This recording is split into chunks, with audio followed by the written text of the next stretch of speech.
Fala pessoal, sejam bem-vindos a mais um episódio de videocast da Enable.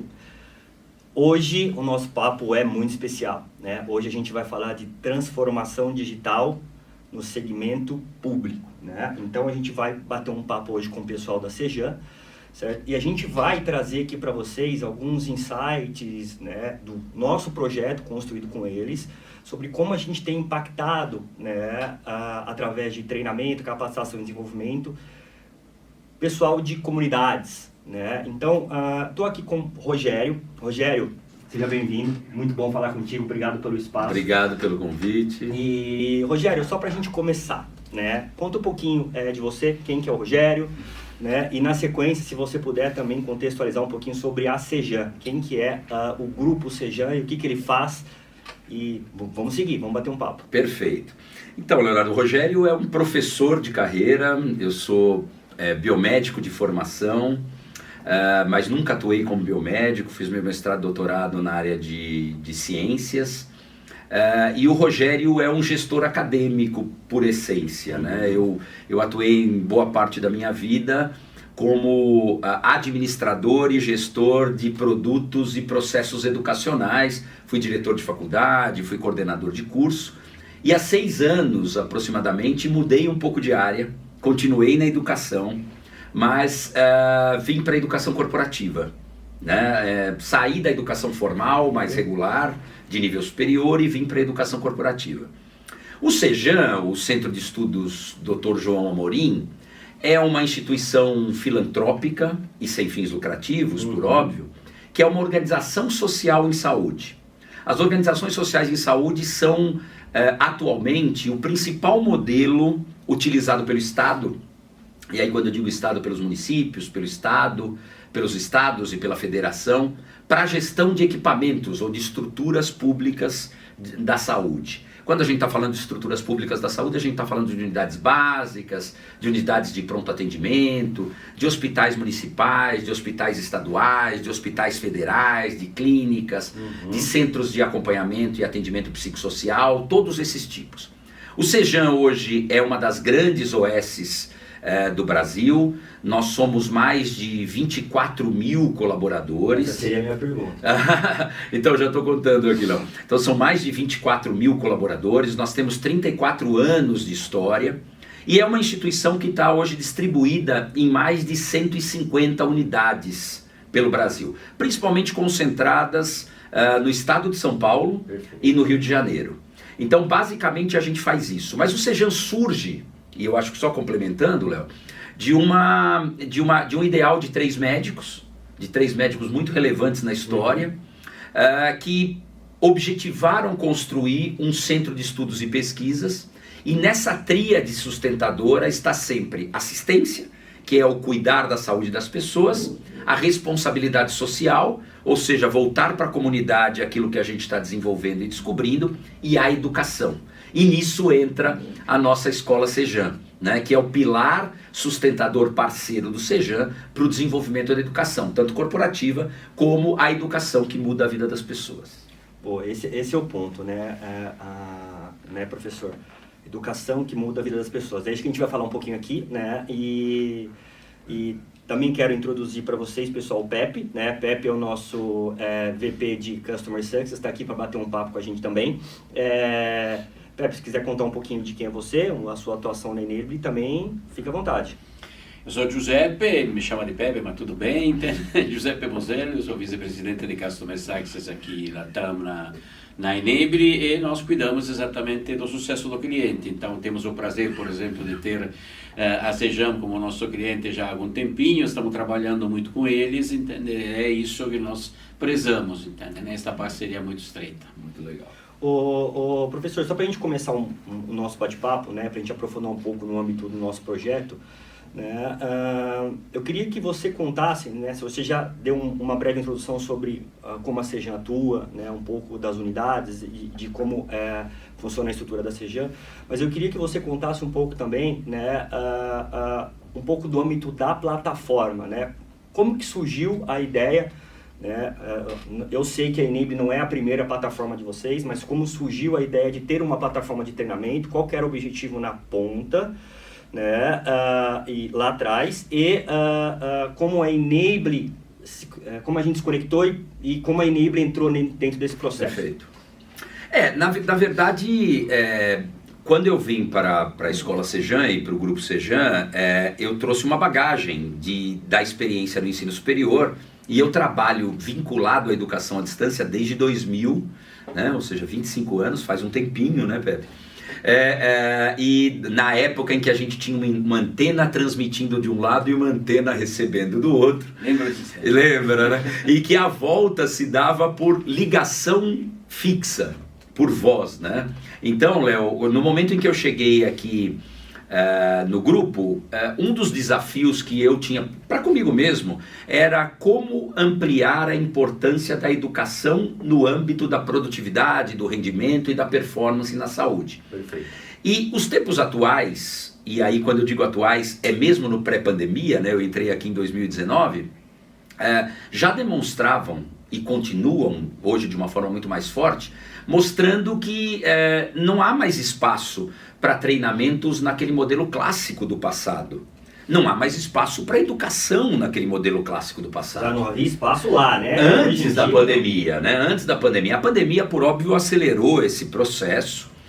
Então, um dos desafios era, ou é, como manter o engajamento, a valorização e o desenvolvimento da educação para o trabalho, mas garantindo que o trabalho aconteça. Não sei se eu fui claro, mas o que eu estou querendo dizer é: como é que eu faço dentro de um hospital para garantir que as pessoas melhorem a performance, sendo que elas têm que atender gente? Então, o tempo é um capital muito precioso, né? O tempo de treinamento precisa ser muito bem aproveitado, porque o tempo de treinamento é um tempo de não atendimento. Perfeito. Então ele precisa ser muito assertivo, muito direto, muito produtivo. Se assim não for, não vale a pena treinar, né? É melhor eu atender. Um volume de pessoas bastante significativo também para treinar. Então tem também a variável escalabilidade versus eficiência de treinamento. Como é que eu treino muitas pessoas mantendo a eficiência? Não tenha dúvida. Muita gente e de características com uma heterogeneidade muito grande. Então eu tenho líderes, eu tenho gerentes, eu tenho médicos e eu tenho seguranças de unidade. E todos eles participam do cuidado, participam do atendimento. Muitos deles não têm computador, muitos deles não têm uma estação de trabalho, eles trabalham andando, né? É de se pressupor que o médico não fique na frente de um computador, né? Ele está dentro da sala no momento em que ele está do consultório atendendo um paciente, mas em outros momentos ele está dialogando, interagindo com outros profissionais, ele está despachando, resolvendo, aplicando um medicamento, algum tipo de procedimento. Uhum. Então isso é fundamental. Então a gente procurou encontrar uma ferramenta de educação à distância que não se fecha nela, ou seja, não é possível para a saúde você ter o treinamento, o desenvolvimento de competências e habilidades apenas com a educação à distância, mas a educação à distância pode desempenhar um papel fundamental quando complementado com o desenvolvimento de habilidades instrumentais da forma prática. Então veio isso, nós já tivemos outra plataforma, a gente começou com outra plataforma, e o desafio sempre foram dois, assim, só complementando sua pergunta. Perfeito. Um deles é como garantir que as pessoas tenham vontade de estudar, que elas percebam valor no desenvolvimento e no treinamento. Esse é o primeiro. E o segundo é como garantir a possibilidade delas fazerem, né? Como encaixar isso no dia a dia. E no nosso dia a dia já é difícil a gente ter tempo para qualquer coisa, né? Então como combinar a vida de um profissional de saúde dentro do SUS, do Sistema Único, que por sinal aqui fica o meu elogio, né? Eu acredito que de todos nós, para aqueles batalhadores do SUS e para esse nosso grande programa que não é visto em nenhum lugar do mundo, como encaixar esse dia a dia, garantindo a importância do treinamento e ao mesmo tempo das operações. Então a gente implantou e agora há pouco tempo, não pouco tempo, mas estamos com a Enable.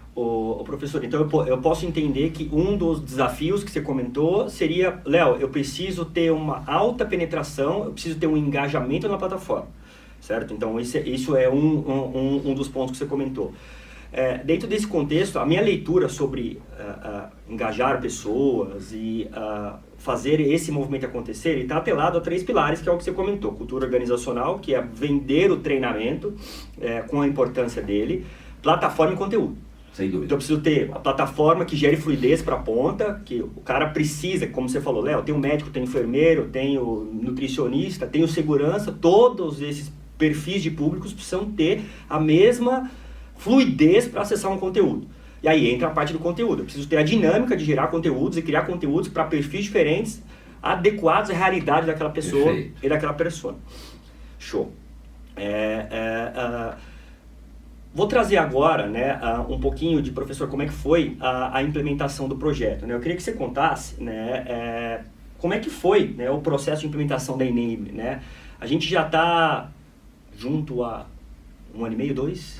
Por volta de 1 ano e meio. Por volta de 2 anos, 1 ano e meio, 2. E como que foi o processo de implementação, né? De troca de solução, a decisão de troca, que aí eu vou contar, nasceu nessa, nossa relação nasceu no CBTD, e aí fica o convite para vocês estarem conosco no CBTD 2025, vamos estar lá com o stand. E nossa relação nasceu no CBTD em 2023, que eu lembro que você tinha ideia, né? A gente foi amadurecendo, trocando, conversando, e o relacionamento foi se aproximando e tomou-se a decisão. Queria que você comentasse com a gente como é que foi o processo de implementação, de troca. Né? Perfeito. Foi muito tranquilo. Só complementando aquilo que você colocou antes, Léo, eu acho que concordo totalmente com você. Cultura e a cultura organizacional é importante para o sucesso do treinamento, e a cultura organizacional a gente sempre teve um apoio da diretoria executiva completo e absoluto, né? E aí, como educador, eu fico muito contente de uma instituição que não é classicamente de educação dar tanto valor para a educação, né? A ferramenta, e aí eu já vou comentar da transição, e o conteúdo, né? E para o conteúdo, Léo, a gente desenvolveu ou criou internamente uma fábrica de conteúdos, né? Voltadas para a saúde, e a gente tem essa fábrica voltada para o desenvolvimento de conteúdos para a saúde, mas não somente, com uma equipe muito boa e muito grande aqui dentro, que vai desde designer instrucional até diretor de arte, roteirista, cinegrafista, e que nos permite, inclusive, realizar um evento como este, e isso a gente construiu em casa. E o terceiro ponto, bom, engajamento e a plataforma. Então aí a plataforma, nós tínhamos uma plataforma, a plataforma funcionava, a plataforma performava, mas ela tinha algumas dificuldades. Uma das dificuldades era instabilidade. Nós tínhamos razoável instabilidade. E imaginem só, com um universo de 24 mil colaboradores, dividido em 150 escolas, ou mais do que isso, o que significa, Pepe, uma instabilidade, Léo, né? Uma instabilidade quebra a defesa que a gente tenta fazer da importância da educação. Porque se no momento em que a pessoa quer estudar ou quer se desenvolver, aquilo não está disponível, ou não abre do jeito como deveria, ou não fornece o material com a qualidade como ele foi construído, isso cai por água abaixo. Então esse foi um problema, uma dificuldade. E em paralelo a isso, o modelo deskless, né? O modelo de responder via app e ter um app nativo em que a gente possa, inclusive hoje nós temos o nosso white label, né, com a nossa marca, para poder engajar as pessoas na ponta, sem que elas tenham que ir até um dispositivo, até uma sala, até um computador, até um laptop, né? Então esse foi um ponto. Em relação à implantação, nós nos conhecemos no CBTD, fizemos primeiro uma prova de conceito, né? Uma análise de requisitos, né, Pepe? O Pepe deve lembrar bem, para a gente ver o quão aderente a plataforma era ao nosso negócio. Vimos que ia funcionar e colocamos isso com a equipe educacional. Falamos, olha, dá uma testada, vê como isso funciona. E o processo de implantação foi muito fluido, foi muito mais fluido do que a gente imaginava. Eu acredito que ele foi, depois o pessoal pode até me complementar, ele foi rápido, ele foi assertivo, o suporte da Enable foi muito bom, foi muito técnico e muito empático. Eu acho que são duas coisas que tem que caminhar, né, no paralelo, porque só empatia não resolve, e só técnica não resolve. Eu acho que a gente conseguiu um processo muito técnico e muito empático, e fizemos a virada com muita tranquilidade. Isso gerou um impacto bem sensível nos nossos usuários, nesses 24 mil usuários, que hoje elogiam muito os mesmos cursos que eram tracionados em outra plataforma e que não eram tão elogiados. Então a gente teve um processo de transição muito fluido, muito tranquilo. Aí você vê como que a plataforma é importante, né? Neste caso, como se diz, eu fico muito feliz de ouvir isso também, entende? Porque eu tinha certeza que você ia ficar feliz. É óbvio, porque o Customer Success que nós temos praticamente na Enable realmente preza exatamente fazer uma mediação entre esses dois elementos, empatia técnica. Então dá este tipo de suporte, entende? Este tipo de possibilidade ao cliente de se sentir sempre acompanhado, entende? Né? No tempo inteiro, tanto da implementação quanto no decorrer do projeto. É um dos diferenciais também que a Enable traz dentro do mercado. Né? E até, Pepe, só te complementando, um ponto, né? Em alguns momentos, durante o treinamento, nós não havíamos vislumbrado ou encontrado uma solução para uma dor. E ao conversar com vocês sobre uma dor, por exemplo, da gamificação, foi muito ágil o encontrar, quer dentro da plataforma ou com algum ajuste, uma solução para que a gente pudesse utilizar essa estratégia da pontuação, da loja, dentro da nossa operação. Inclusive a nossa ferramenta que nós chamamos de Engagement Booster, praticamente, nasceu exatamente dentro de uma conversa com vocês, né? Perfeito. Já estava sendo evoluída praticamente, aí depois tomou forma aqui. Esta é uma outra característica também que nós temos na Enable, de escutar a voz do cliente para conseguir melhorar e aprimorar a nossa plataforma sempre, né? E isso que é importante, né? Porque, como o Pepe comentou, a plataforma, a ideia de ter o Engagement Booster já existia, né? O encontro, a conexão Sejan e Enable só fez esse produto acontecer de fato, né? E vocês super toparam entrar nessa com a gente e virou um produto, né? E virou um produto.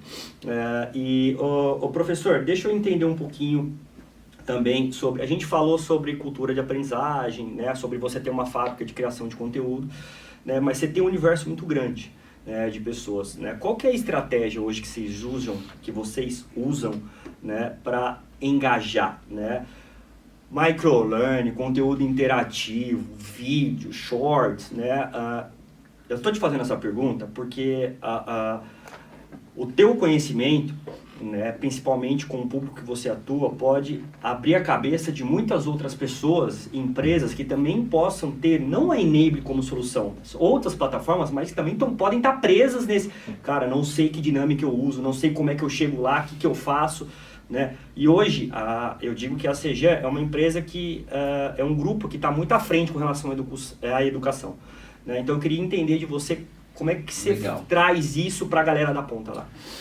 Olha, eu sou do pressuposto que não dá para a gente ficar preso em conceitos que foram ultrapassados ou sobrepostos ou acompanhados pela evolução tecnológica, né? Eu sou professor há mais de 30 anos e eu lembro muito bem, Pepe, Léo, que há 30 anos atrás eu entrava numa sala de aula com 100 alunos e tinha um razoável silêncio durante 100 minutos em que eu falava acompanhado de uma projeção ou de uma lousa. E aquele tempo nem branca era uma lousa de giz colorido. Era verde. Isso, verde com giz colorido e no máximo um retroprojetor com uma transparência. E o modelo de aprendizagem era aquilo funcionava, né? Nos tempos atuais, e aí quando eu digo atuais, não são nem os tão recentes, já há bastante tempo, não há mais espaço para esse tipo de aprendizado, né? A gente sabe que mesmo no ensino regular, esse modelo de aprendizagem vem sendo derrubado pelas salas de aula invertidas, pelo significado do aprendizado, pelo recorte de múltiplas estratégias pedagógicas combinadas, quer no ensino presencial, quer no ensino híbrido, quer no ensino à distância. Então aqui a gente utiliza tudo, né? Quando eu digo tudo, a gente está aberto para trabalhar com tudo que existe de mais novo, não esquecendo a importância da história, não esquecendo a importância daquilo que funcionou e funciona, né? Aqui fica um recado até para vocês, né? Aí é mais voltado para os alunos. não dá para a gente se desenvolver sem estudar. Né? Estudar é um pressuposto. Podem existir formas diferentes de estudar.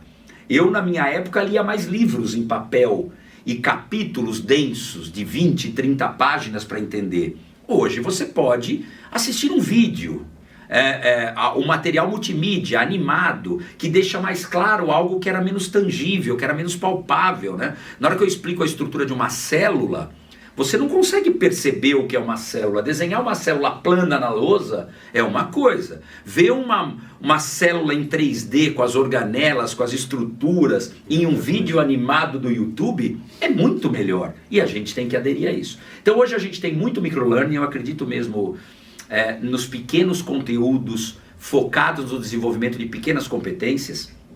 Né? Então é Frankenstein mesmo, por pedaços.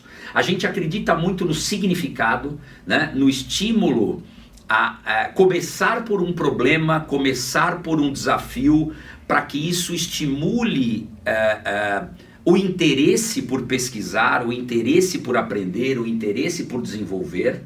A gente utiliza muito o reforço, mesmo que não no formato de avaliação, de questões de fixação, ou de desafios e questões que permitam a ele saber se ele está seguindo a trajetória correta, né? Audiocasts, né? ou podcasts, porque hoje nós estamos boa parte do tempo em trânsito e muitas vezes dirigindo um veículo ou dentro de um transporte público, e ouvir é uma estratégia muito grande. Então, Léo, a gente usa muito disso dentro do nosso modelo de aprendizagem. E é claro, depende do público, depende da competência e da habilidade que eu quero desenvolver, né? Se eu quero desenvolver competência, habilidade ou atitude, e aí a partir daquele CHA, do chá, a gente vai combinando estratégias, perfeito, olhando para o público. Então não adianta a gente pensar no modelo massivo. Se você pensar hoje no modelo massivo, padronizado, independente de eu estar falando de um segurança de unidade, de um recepcionista ou de um médico, de um enfermeiro ou de um médico, e de um conteúdo, de uma soft skill ou de uma técnica, e eu querer massificar isso de uma forma única, não funciona. Professor, eu queria tirar uma dúvida contigo com relação ao microlearning. Você, na tua perspectiva, né, e com o conhecimento que você tem, você entende que o microlearning hoje ele é uma tendência por conta da geração? Quando eu digo geração, não estou falando de idade, estou falando do comportamento de consumo de conteúdo atual. Okay. Ou o microlearning ele se adequa a realidades diferentes de acordo com a idade. Por exemplo, vou dar um exemplo aqui. Pode ser que você tenha médicos de 28 anos e médicos de 65 anos. Né? Você entende que o microlearning hoje ele pode ser tão bom para o de 28 quanto para o de 65?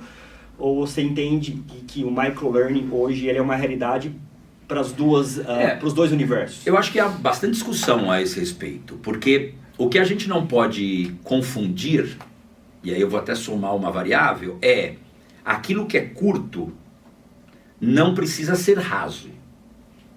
Né? A duração de alguma coisa não tem relação com a profundidade ou com a densidade daquele aprendizado. O microlearning é uma estratégia de picotar, né? E na hora do picotar, ou separar, ou distribuir, eu permito que uma determinada competência seja lembrada, percebida, desenvolvida e fechada nela, né? Uhum. Então eu acho que ela se aplica a tudo.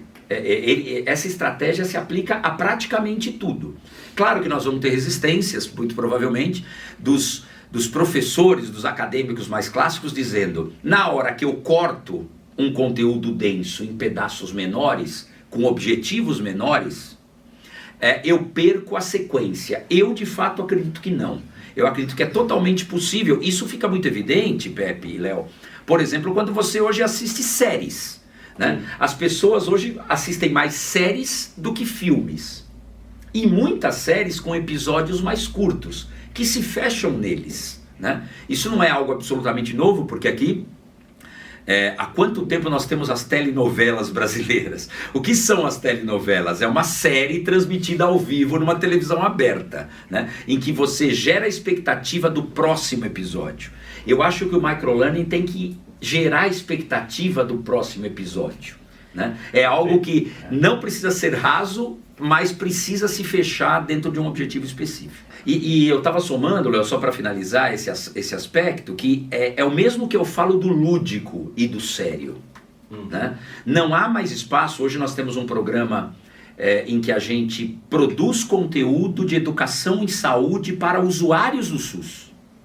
Na hora que eu vou ensinar um diabético a como se alimentar, eu não posso ser clássico. Eu não posso usar a linguagem do médico ou do nutricionista para ensinar esse diabético.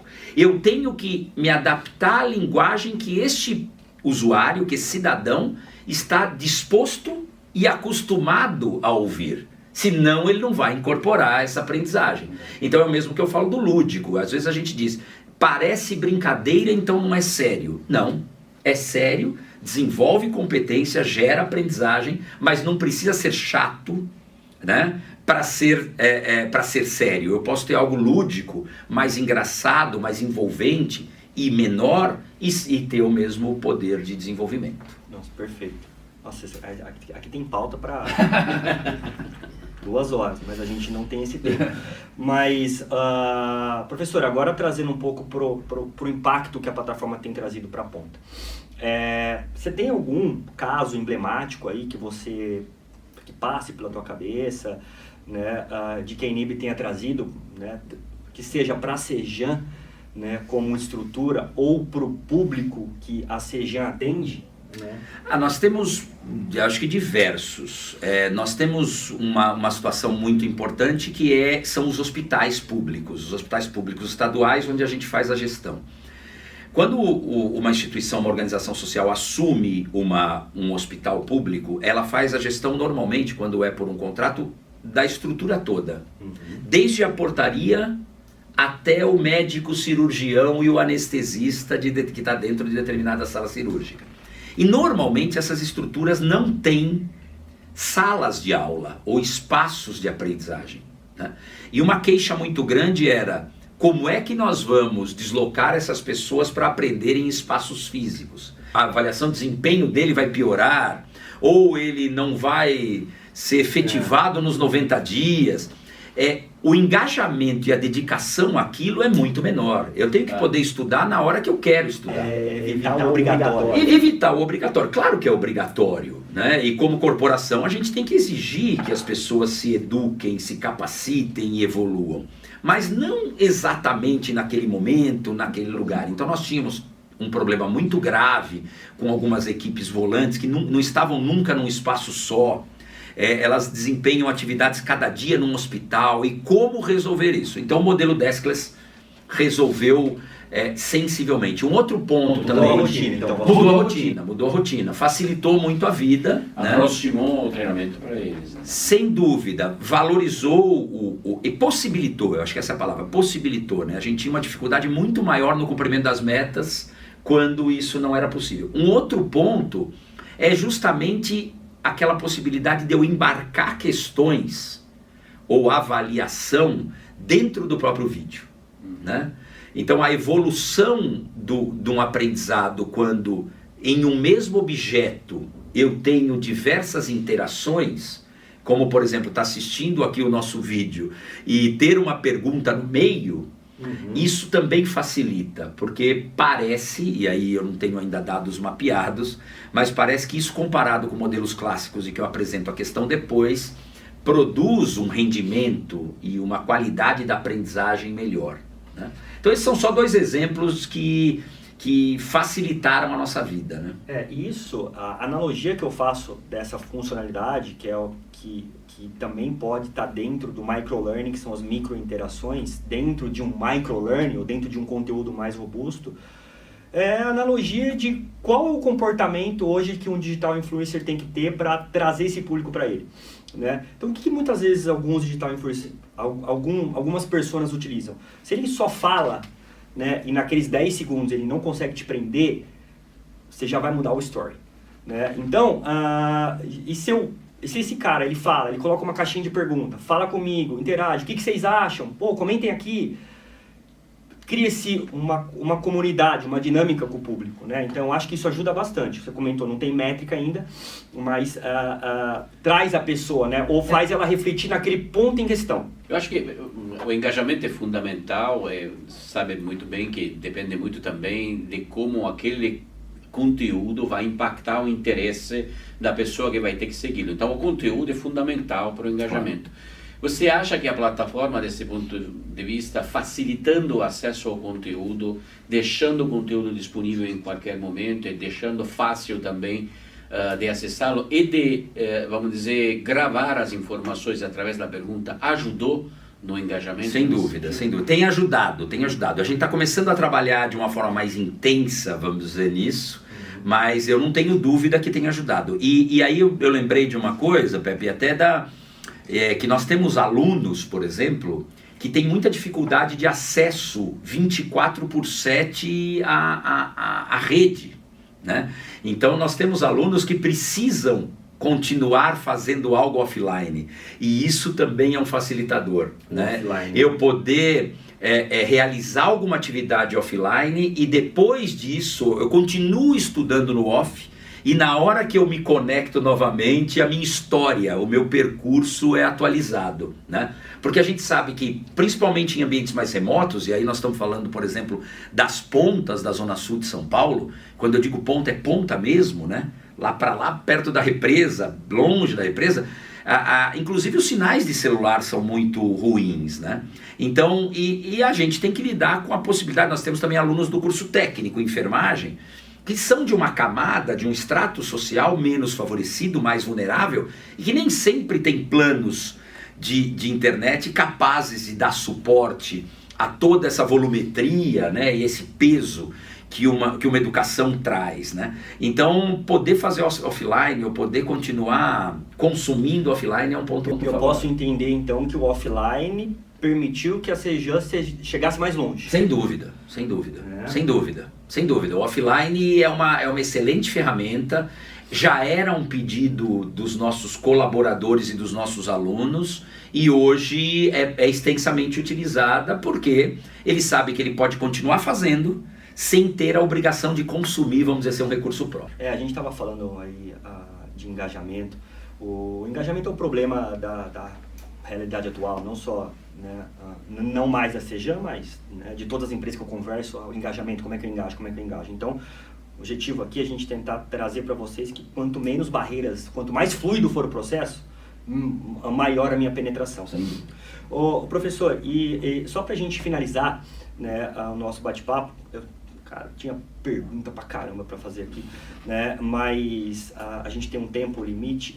Eu queria que você desse, né, para o pessoal um feedback sobre a Enable, sobre como tem sido a nossa parceria, se tem feito sentido, né, e projeção de futuro, o que você pensa, né, da nossa relação?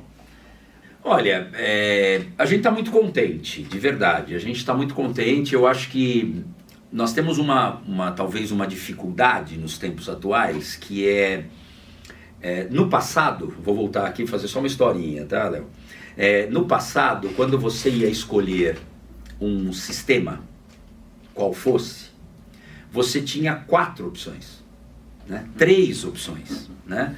Quem aqui não lembra, eu estou falando de RPs, de sistemas acadêmicos, de sistemas ou ambientes de aprendizagem, né? Se você for ver lá atrás, você tinha quem? Canva, você tinha...